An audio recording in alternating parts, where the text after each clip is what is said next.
Siyalibingelela abathandekayo ngosuku oluyingcwele usuka ngeSabatha kusifundo salamhlanje. Mina engikhuluma lani umfundisi uGresham Mlilo. Nxosa engilawana baziveze labo ngokufanayo. Ngithanda ulibingelela sihlobo ezithandekayo. Sibonga ukuhlanganela kwenu ngalona leli Sabatha kusifundo sethu ses10. Mina engikhulumayo Elder Amos Maforo. Salibonani bandla likaNkulunkulu ngegama lenkosi yethu Jesu. Siyamukelana njalo kusifundo salona leli viki sengathi singaphathiseka silungile ukuza kwenkosi okumasinyane. Okhulumayo ngusiboneni Mhlanga. Salibonani bantwana bakamlimo.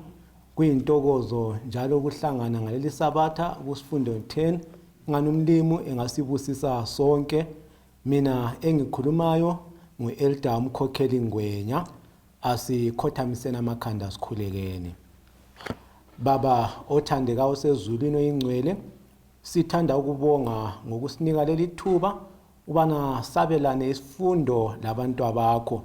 Sicela ingani lesi sifundo singadala umehluko ezimpilweni zethu, siguquke siye sikufuza imihla ngemihla. Ngumthandazo wethu ukukholwa egameni lenkosi yethu Jesu siyakhuleka. Amen. Amen. Nizawukhumbula bangane bami ukuthi kuvike liphelileyo sasiphethe ngendlela zokuphumula ngithi. Satsho ukuthi lesi sifundo siyaqhubeka phambili kuleli viki. Kuleli viki ke sikhangela ke isihloko esithi sona ukuphumula kweSabatha. Ukuphumula kweSabatha. Singakafundi njena ukufunda kwekhanda. Amaphephandaba agcwele ngezindaba lesisimhlanga. Izindaba zabantu abasebenza overtime. Thola umuntu esithaya 16 hours ngeviki. Uzothiwa udotshwe efile. Either estimeleni, emsebenzini noma ngaphi. Kodwa siyabonga namhlanje ngesifundo esithi ukuphumula kweSabatha. Sizazwisisa ukuthi kusilethelani lokhu kuphumula kanjani kweSabatha. Akusifundele kuLeviticus ngo23 ivesi ngelika 3. Siyabonga mfundisi. uLevi ngo23 ivesi ngelika 3. Ithona umsebenzi uzakwenziwa insuku eziyisithupha. Kodwa usuku lwesikhombisa luza kuba liSabatha lokuphumula. Lube lusuku lwenkonzo enkulu. Lingasebenzi ngalo. LuyiSabatha enkosini kuyo yonke imizi yenu. Siyabonga linjena ufuna ekhanda ithi yona usuku lwesikhombisa luyaba yini? Lusuku lwenkonzo enkulu. iSabatha kunjani? Lokuphumula. Ngingakabuza imibuzo wami ufumana ngilibuze le wona.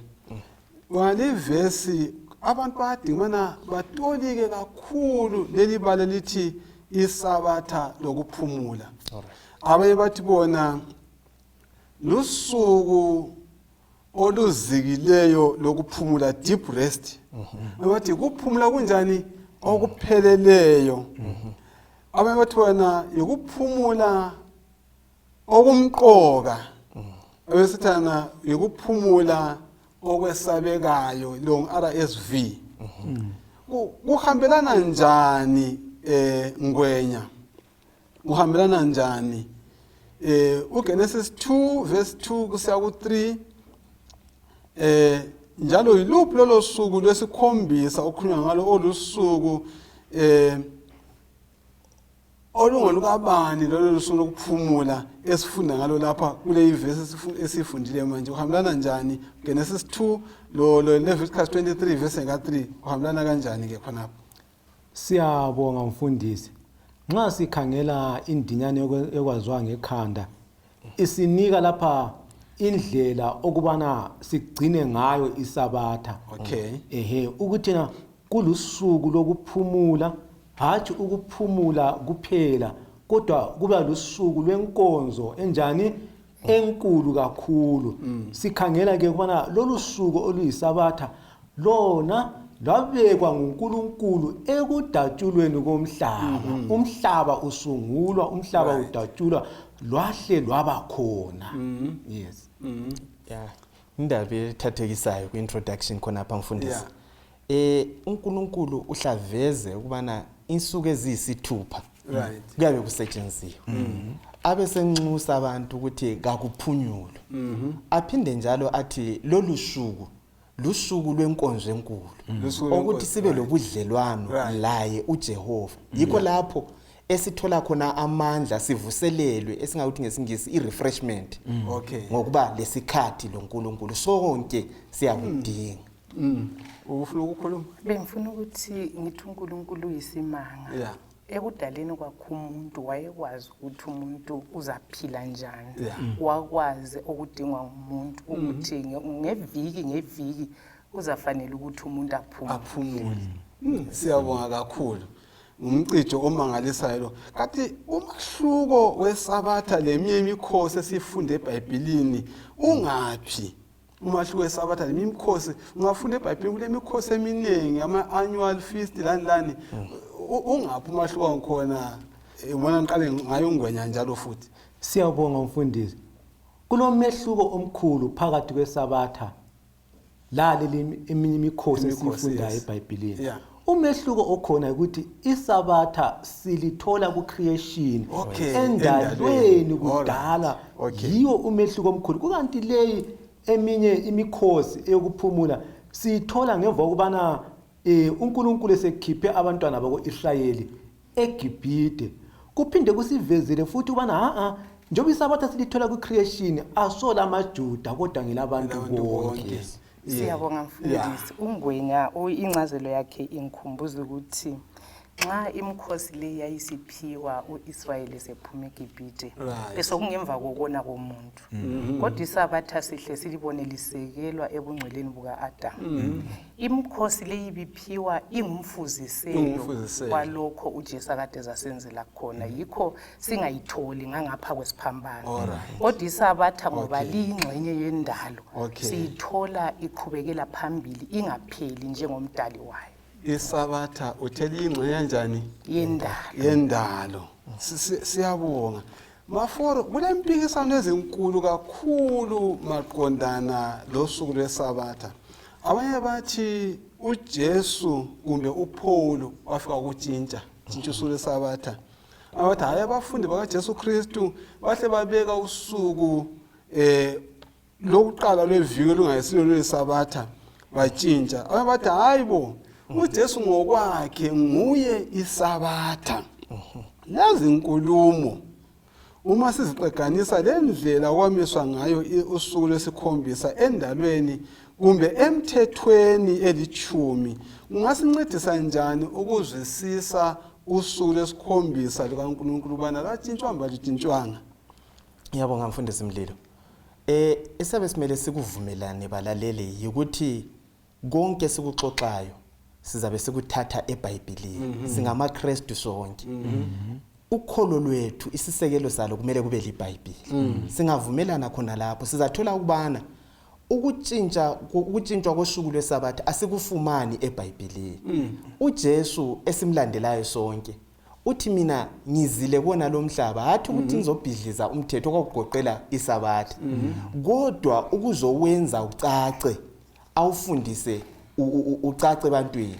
Simfumane uJesu ekhona lapha emhlabeni waye ugcina wona lo umthetho weSabatha. Abapostoli abasungula ibandla lakuqala khona lapha labo baqhubeka bewugcina. Embhalweni asifumani kulotshintsho lo suku leSabatha. Sithola lokho lukhona lumele lugcinwe la namhlanje. Kwezempilakahle sifumana ukubana iSabatha lilokho lisisiza thina abakusizukulwane sona lesi othe introduce ukuthi abantu basebenza nzima ama 16 hours bayalidinga abantu iSabatha. Othi ngwenya sifundele Exodus 20 verse ka8 nje yodwa. Exodus 20 ivesi ngelika 8 ithi yona khumbula usuku lweSabatha ulwenze lube ngcwele.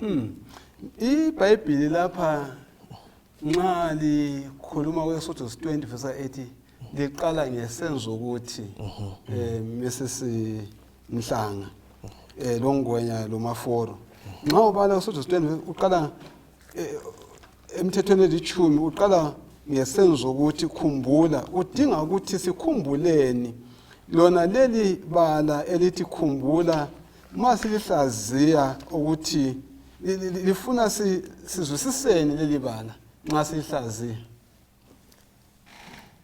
esilakho mfundisi engikuzwisisayo ukuthi kuyafanana lokuthi uthe uqala lapha wathi khumbulani ukuthi ngeviki eliphelile alright ubungekuthi uqala ukufika namhla njengoMrs Mhlanga uqalisa ukuthi khumbulani Yeah. so kuthi ukuthi balelithi khumbula kuyabe kube lesehlakalo esike senzakala okuyabe kumele ingqondo yethu ibuyele kizo alright ngakho lumthetho nxa uqaliswa ngokuthi khumbula kusubisele ukuthini kuthi ukuthi uNkulunkulu beke wasipha emuva ngale mbalo ngathi uthi siphiwe ngiyabona indaba yendalo right yesikhunjuzwayo indaba yokukhumbula njengoba sejithile umama lapha ukuthi kuthi ukuthi kulento kade uyazi uyasikhumbuza into ake wasitshela yikho kuyakuthiwa ukukhumbula and umthetho lo uyasibuyisela kundalo alright usivezele kucace ukubana uJehova esimkhonzayo wenzani ngensuku ezisithupha njalo thina mina lawe sikhangelelwe ukuthi senzeni siyabonga kakhulu akusifundele uGenesis 1 verse 26 to 27 Genesis 1 ivesi ngeka 26 to 27 ifunda kanje ithi yona uNkulunkulu wasesithi asenze umuntu ngomfanekiso wethu asifuze babuse phezulu kwezinhlanzi zolwandle laphezulu kwenyoni zaphezulu lezifuyo lenyamazana zonke zomhlaba lakho konke okuhuquzela emhlabeni uNkulunkulu wasemdala umuntu ngomfanekiso wakhe wamdala owesilisa ngomfanekiso kaNkulunkulu owesilisa lowesifazana singakhohlwa ukuthi siphakathi kwesifundo ukuphumula kanjani kweSabatha nxa efunda leli verse kundalo kaNkulunkulu yonke ayenzayo edala uNkulunkulu siyananzelela ukuthi umuntu ngokwakhe wehlukene lazo zonke izidalo lokhu uma sikuzwisisa ukuthi thina njengabantu sahlukene lendalo yonke kusincedisa njani ngendaba yokuphumula kweSabatha nxa sikhangela amavesi leyo Genesis 1:26 to 27 ungala uGenesis 9 verse ka6 kodwa kusincedisa njani mbani ungaphendula lapha noma ngubani ngasitshela ukuthi uzwisisane kule ndaba engikuzwisisayo yikubana uNkulunkulu umuntu wamphawula wambeka eceleni kafanani lenye indalo umuntu ukhangelelwe yena ukubana akhangele indalo abuse indalo wadalwa ngomfanekiso kaNkulunkulu onguye umdali so sibona uAdam inikezwa indalo atshelwe ukubana kanikeze amagama inyamazana zonke aziswe futhi ukubana anakekele ingadi so sithola ukubana umuntu ufakwa kwesinye isigaba esithi isteward esithi inceku okunguyena omele akhangelele indalo so silomahluko thina akumelanga sikhonze indalo simele siyikhangele sikhonze uNkulunkulu siphumule ngosuku lwangeSabatha siyabonga mfundisi okunye sikukhangelayo ukuthi uNkulunkulu kukhona owakufaka emuntwini okungekho kwenye indalo njengokuthi thina njengabantu siyenelisa ukwenza kumbe ukudala ezinye izinto kathesi umuntu yakwanisa ukwenza iframe machine ayidrive ehambe kodwa asozukubone indwangu ikwenza konke asozukubone so ngezindlela kukhona okukithi uNkulunkulu akudalileyo okungekho kwenye indalo kuyiwo umehluko okhona kakhulu kuthi nje wasadala ngomfanekiso kaNkulunkulu uNkulunkulu waphumula ngeSabatha kuthi lo muntu kumele enze njani aphumule ngeSabatha akusifundele ukuthi Deuteronomy 5 verse ka 12 saku 15 Deuteronomy 5 verse ka 12 saku 15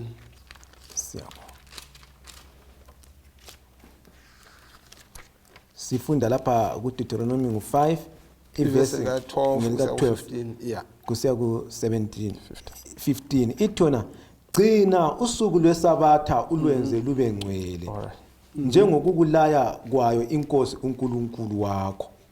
Uzasebenza insuku eziyisithupha uwenze wonke umsebenzi wakho, kodwa usuku lwesikhombisa luliSabatha lenkosi uNkulunkulu wakho.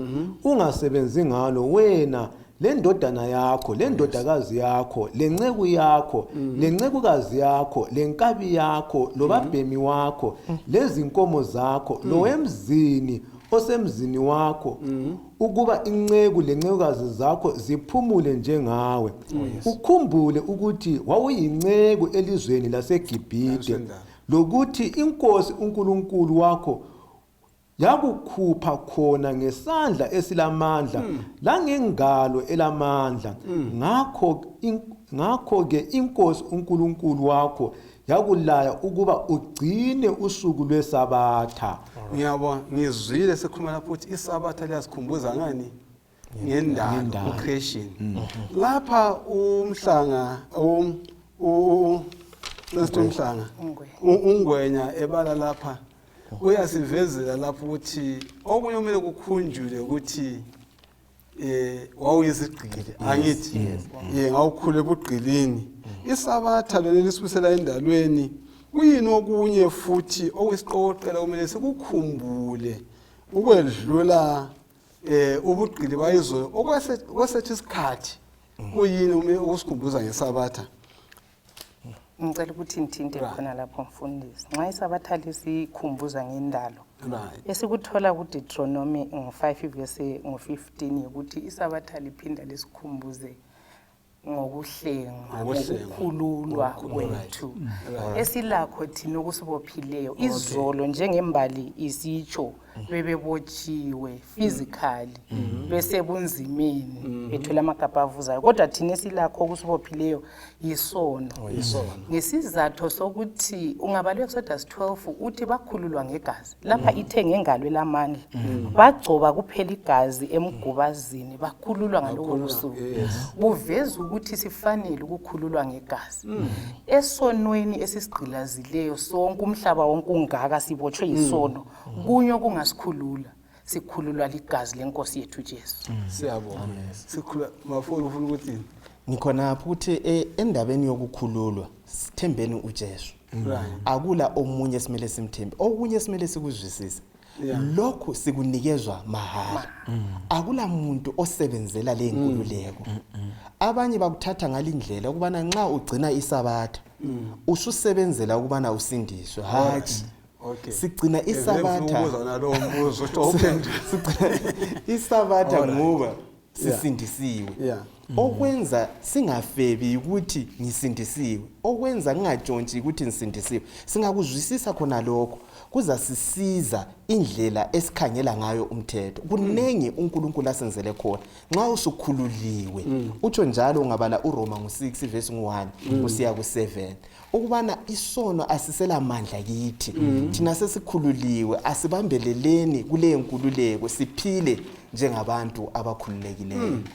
Ngicela ukugeza khona lapho mfundisi ukuthi umaforo nxa ethinta indaba yokuthi kuyabe kuyibufakazi impilo yokulalela uNkulunkulu ngokuphelela kuyibufakazi bokuthi sesiyizidalwa ezintsha kuNkulunkulu, sesizelwe ngokutsha, kuyiba yisithelo sokudalwa kutsha.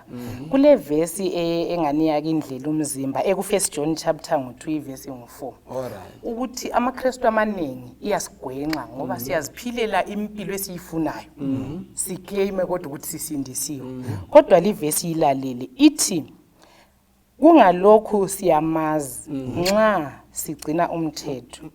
Lo othi uyamazi angagcini umthetho ungumqambo wamanga njalo leqiniso kalikho kuye. Kulamandla lokho. Kuthi ukuthi kufanele ukuthi nxa umuntu esezelwe ngokutshe esezinikele empilweni kaJesu, uJesu umenza abe yisidalwa esitsha. Yikho umpostoli Paul esithi akuseyimi engiphilayo kodwa kunguKristu.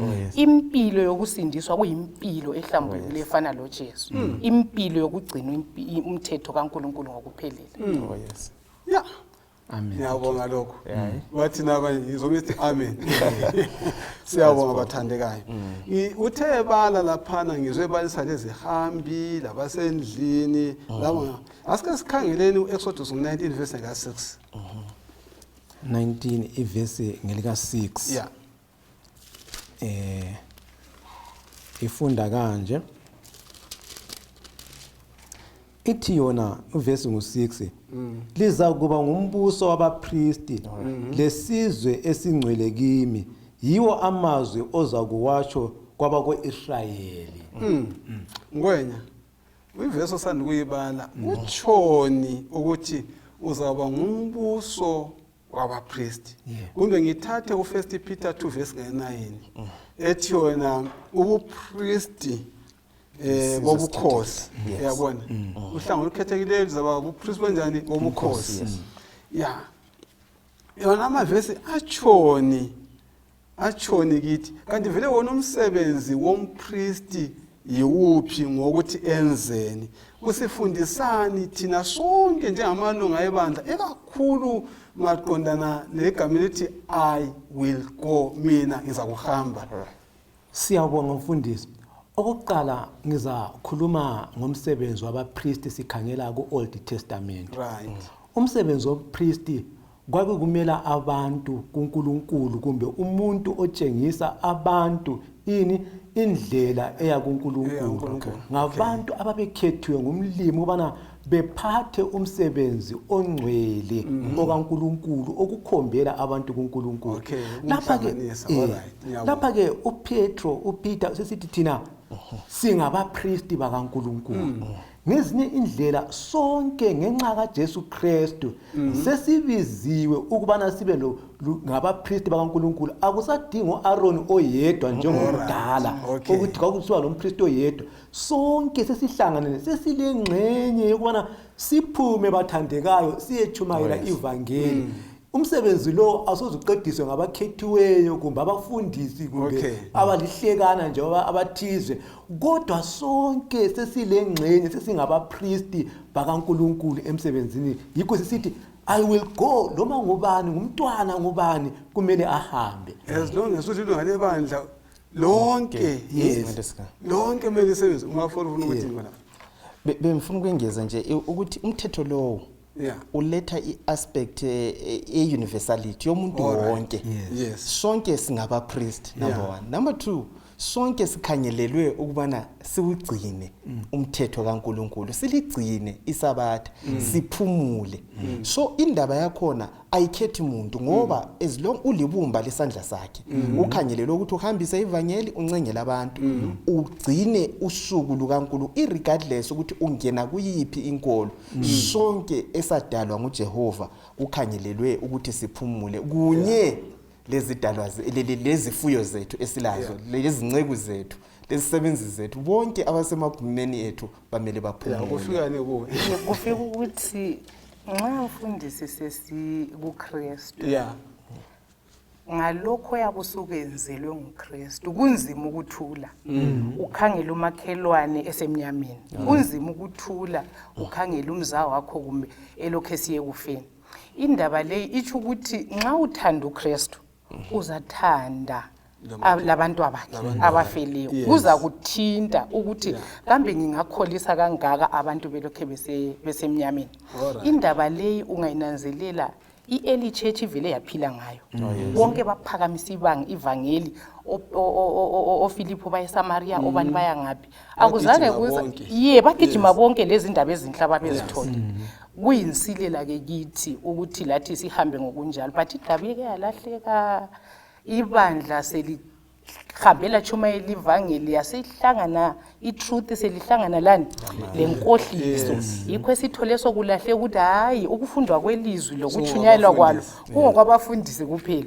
Yikho sithola ngesikhathi sokuvuselelwe sabuMartin Luther be-challenge ukuthi hayi indaba le ngeyomuntu wonke. Liyakhumbula ukuthi uJerome wathe sitsha bamtshela ukuthi hayi ungasitsheli ngombhalo ngibona wazi umbhalo. Umbhalo waziwa yithi okufanele sikuchasisele. Kodwa uNkulunkulu ubesinikile ukuthi so sonke siwufunda umbhalo bese sisabela abanye indaba ezinhle. Okay. Yeah, siyabonga uzungikhumbuza amazwi ngasazi uMartin Luther labanye abalobi abathi bona wonke umKristu obhaphathiziweyo ubhaphathizele ebupristini. Ukuthi usebenza usiyaphambili. So asikhuthazana neni sonke lemabandlela ukuthi umsebenzi kasho abafundisi wethu njani sonke. Akungifundele Exodus 23 verse ka12.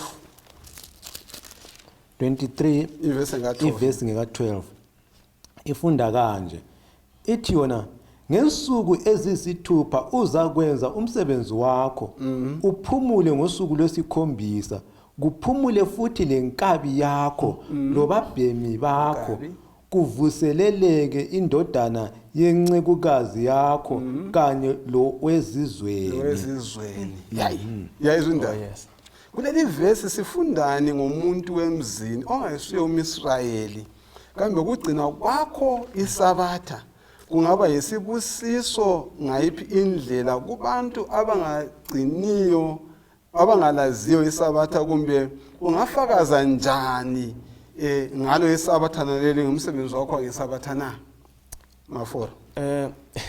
Indaba le imnandi le ngendlela esicina sikutshekisa ngayo umthetho lo uNkulunkulu ucacile ukubana indaba yeSabatha ngeyomuntu wonke kuthiwa nenceku zakho. Just imagine ulenceku zonke ubusuzitshele ukubana namhla losuku lokukhonza sibe lobudlelwano loNkulunkulu susakazile ivangeli izethekeli zakho izihlobo abantwana babekwazi ukuthi komalume nxa singaya komalume ngeSabatha siza kuphumula bekukhangelelwe ukuthi sonke isihlobo ezithandekayo siphumule. Iningi lethu ngananzelele kusikhutha kwesinye isikhathi inceku zethu zimele ziphumule thina sithi siyakhonza bona basale besebenza kumbe uthole umuntu abuye labantu bakhe enkonzweni ubone usisi oncedisayo sokumele naphume labantwana ayethulisa abantwana hayi usuku lweSabatha ayiso off day vele kwesinye isikhathi uzokuthiwa hayi ngizaba officer ngeSabatha dinga enye i-off day.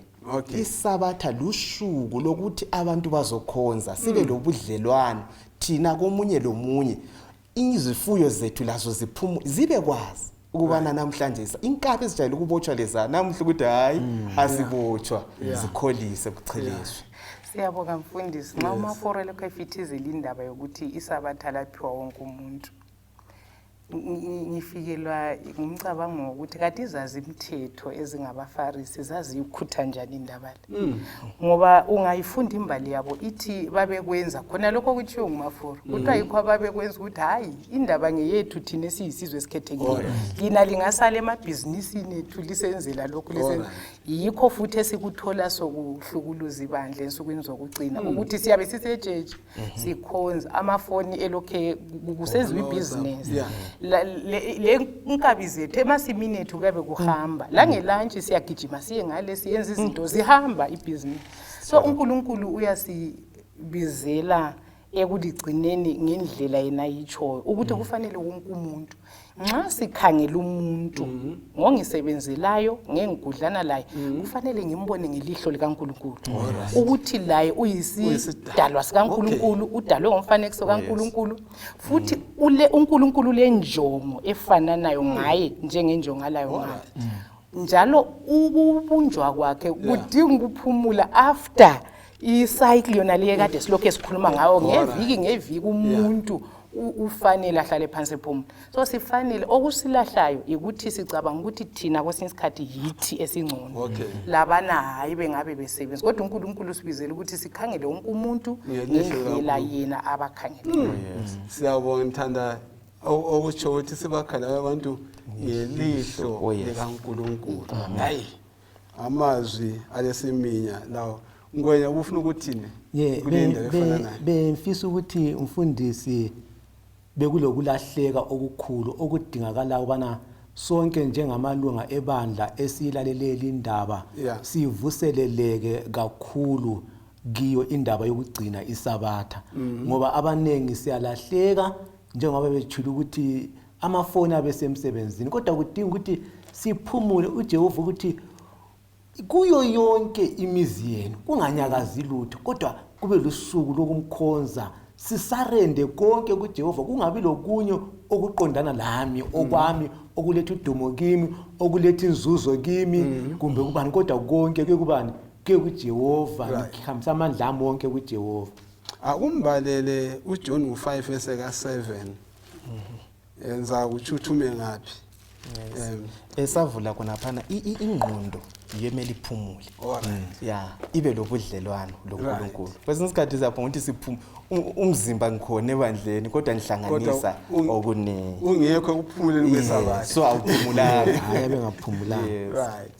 Ithona John 5 iverse ngu7 usehlalayo ogulayo waphendula wathi Nkosi kangela muntu okungifaka echibini nxa amanzi ezanyazanyiswa ukuthi nxa ngiyayo kwehle omunye phambi kwami. uJesu wathi kuye sukuma uthathe ithala lakho uhambe. Lo muntu wasila masinyane wathatha ithala lakhe wahamba. Right, singaphambili siyayazi indaba yonke. Phambili ngani siyakwazi ukuthi abaFarisi sebehlangana lalo muntu. Sokusiba yimpi wathwala ithala ngeSabatha and so forth. Uchilo udadewethu lapha ngezinto eziningi ezifana abaFarisi kunemigoqo eminingi eyifakwa ngamaJuda ngokugcina kanjani kweSabatha. Kwesisikhathi enqodonsa intambo ubala amafidi 1 2 3 ya ngapha masukhafula amathe nxa usuthelele ngeSabatha imigoqo eminingi eyifakwa wini fruit suvunile uyabona indaba yes ya walethe imigoqo eminingi Uwana lindaba awasandibana afunde uJesu uletha nguquko bani ngokugcina kweSabatha uletha picture bani ukuthi ngeSabatha kumele abantu basebenze njani baliphathe njani iSabatha ngwenya. Siyabonga mfundisi lapha sithola abantu abasebehlanekele kumbe sebesenza ngendlela engayisiyo. Sesibona ke uJesu kokuqala nxa ebuya uthena angizandanga kuzonjani ukuzochitha umlayo kodwa ngizowugcwalisa. Sibona uJesu ebeka indlela eyiyo eyokugcina iSabatha ukuthi hayi lusuku lenkululeko lapha abantu omene bekhululeke khona hathi kuphela ebugqilini lobyana kodwa ngithe bekhululeke lesemoyeni lasemzimbeni bafumane ini ukusila ngezinye indlela. uJesu thina kuhle ukwenza okuhle ngeSabatha ukusiza umphefumulo ngeSabatha. Wake wathinta wafanisa ukuthi kambe ukhona ongathi eledonki iwele egodini sengayekela nanga ukuthi kuliSabatha. Lapha uJesu wayeveza ukuthi hayi kuhle ukunceda ngeSabatha. Bazalwane nangumakhelwane lapha unkosikazi sehelelwa sokumele esibhedlela ulenqola ledonki yakho ngongamncedisa ubani ubusuthi namhla iSabatha anhlabonke ingozi yangikhonisa ukuthi iye ngapha kodwa uJesu uveza indlela eqotho elungileyo yokugcina iSabatha. iSabatha belifuze ukubana lisenze sibe lobudlelwano obuhle lemuli zethu labo makhelwane lesisebenza labo lesibasebenzelayo labasisebenzelayo. Kodwa iningi lethu ligcina lisiba ngumgoqo. Umuntu amangala ukubana kutshona kuqiniswa indaba yeSabatha kuphela iyothutsha ngayo kuphela ukuthi angenzi lokho. Omunye okwakubeka ngalindlela wathi kanina amaSabatha lenza don't kuphela. What do you do? Wenzani? iSabatha esikuvezelwa lapha yikuthi lusuku lokwenza okuthile. Ikakhulu masikhangele abampofu the less privileged abangelakho okunye thina esingcono kulabo. iSabatha lusuku lokuthi la ukungconoze impilo yomunye umuntu. uJesu simfumana la usilisa othile. Kungasiphunyuka uzafumana ukuthi sizabe lokho silwisa abancedayo thina singenzi lutho. Bheka lapha abaFarisi lababhali bayabuya bayajinga ukuthi uthwaleleni umbhede kodwa ukuthi ubelele isikhathi sonke lesikabakubuzi isimanga esenzakeleyo ngalandaba laso. So kasiqapheleni ukuthi ama priorities ethu sosetha njani. Ake sinanzelele injongo yangeSabatha siliphakamise sisebenze. uNkulunkulu kaphumuli ngeSabatha uyasebenza.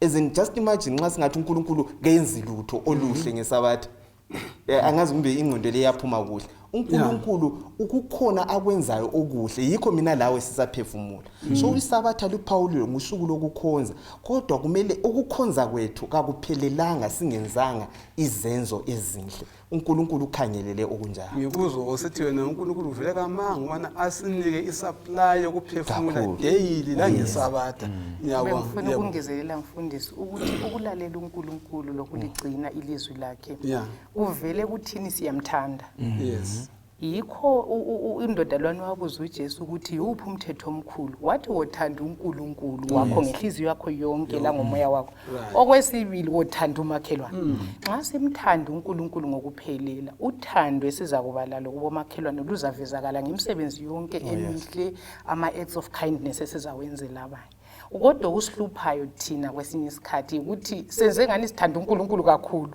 sesikhohlwa abantu indalo yakhe leyayifele wazi wayithenga ngegazi asilandakala khona lokho kuyaveza ukuthi uthando lwethu lu-questionable kuNkulunkulu kuqala lathi singabafarisi phela lathi sizacina siwelwa yinto le ukuthi sivalelwe phandle ngoba uJesu into yonke ubuye wayichasisa yikho kade hambe kwenza ekukhulula abantu iSabatha yokukhulula abantu ake sithathe okunye futhi ngifuna ngifundele Exodus 31 verse ka13 leka 16 leka 17 Exodus 31 iverse ngu13 16 to 17 ithi yona uverse 13 tshela abantu bako-Israyeli uthi impela lizagcina amaSabatha ami ngoba lokhu kuyisibonakaliso phakathi kwami lani kuzo izizukulwane zenu ukuba lazo ukuba ngiyinkosi elenza libe ngcwele verse ngu 16 verse 15 kusentshenzwe insuku eziyisithupha kodwa usuku lwesikhombisa lube liSabatha lokuphumula lingcwele enkosini lo osebenza ngalo uza kubulawa sibili ngakho abantu bako-Israyeli bazagcina iSabatha baligcine ezizukulwaneni zabo libe yisivumelwano esingapheliyo liyisibonakaliso phakathi kwami labantu bako-Israyeli kuze kube nini lanini ngoba ngensuku eziyisithupha inkosi yenza izulu lomhlaba kodwa ngosuku lwesikhombisa yaphumula yachaphuluka mhlanga uyayezwa indaba hayi ngiyayizwa mfundisi kanti mina into othayi isibonakaliso ngoba iverse 8 laba isibonakaliso phakathi kwami isibonakaliso into enjani vele isibonakaliso mana ngikufake ngolunye ulimi ngithi luphawu okay luphawu ngoluveza ukuthi lokhu ngokwakobani lokhu ngokukabani iSabatha nxa lisiba luphawu uyaveza ukuthi kade umnikazi walokhu konke esikubonayo ngubani kusibisela ku-creatorship kaNkulunkulu ukuthi thina singabakabani imvelo ingekabani iuniverse yonke ingekabani sibuyela futhi ku-Deuteronomy ungubani futhi esithe sesiwele sonweni wasithanda ngothando esingaluzwisisiyo sesikhuluma ngokuhlengwa kaThesi so iSabatha lisibisele ukuthena uNkulunkulu ungubani nguye futhi ofanele ukuthi akhonzwe uNkulunkulu ungubani sesiwele sonweni ungumhlengi ithintile lapha ungweni ukuthi yimi engilingcwelisayo siyabonga angazi ukuthi sizwisisana ngokungcweliswa asikuxoxeni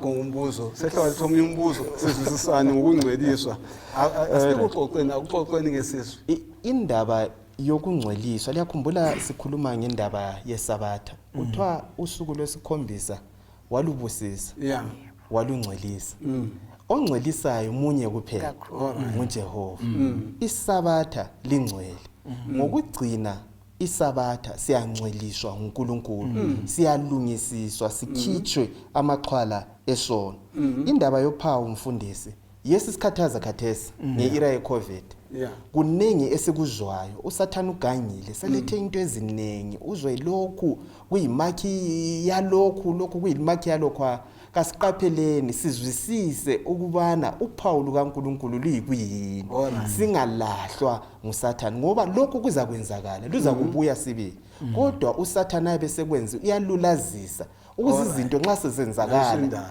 singasaqapheli ake nisinanzelele kuningi esikuzwayo abantu bayakukhuluma labazalwane ngiyamangala lokuthi yiliphi iBhayibheli esilibalayo ake nisibaleni imibhalo sizwisise esimele sikwenze bese siphila okunye kwakhona okunceda ungagcina iSabatha kuyavuleka konke ake uqale ukuligcina ngithathekiswa ngamazwi athi uSathane ugangile uyakwathi kusasa kuzaba lokhwana ahlaza umthalulazise kathi uzamthanda njani alulazise okuliqiniso ukuthi kwenzakale ngwenya sesizwe ukuthi abanye bathini yesibona nxa ufika ezweni ongalaziyo uphethe imephu wethu ukuthi lapho ukhombutweni uhamba usiya lapho yakhona umele uye esandeni sokunxetha ukuthi solo umuntu osejintshile signpost yangikhona useyigobise yakhangela esandeni sokudla ubona lungaletha ngozi bani ukutshintshwa kwama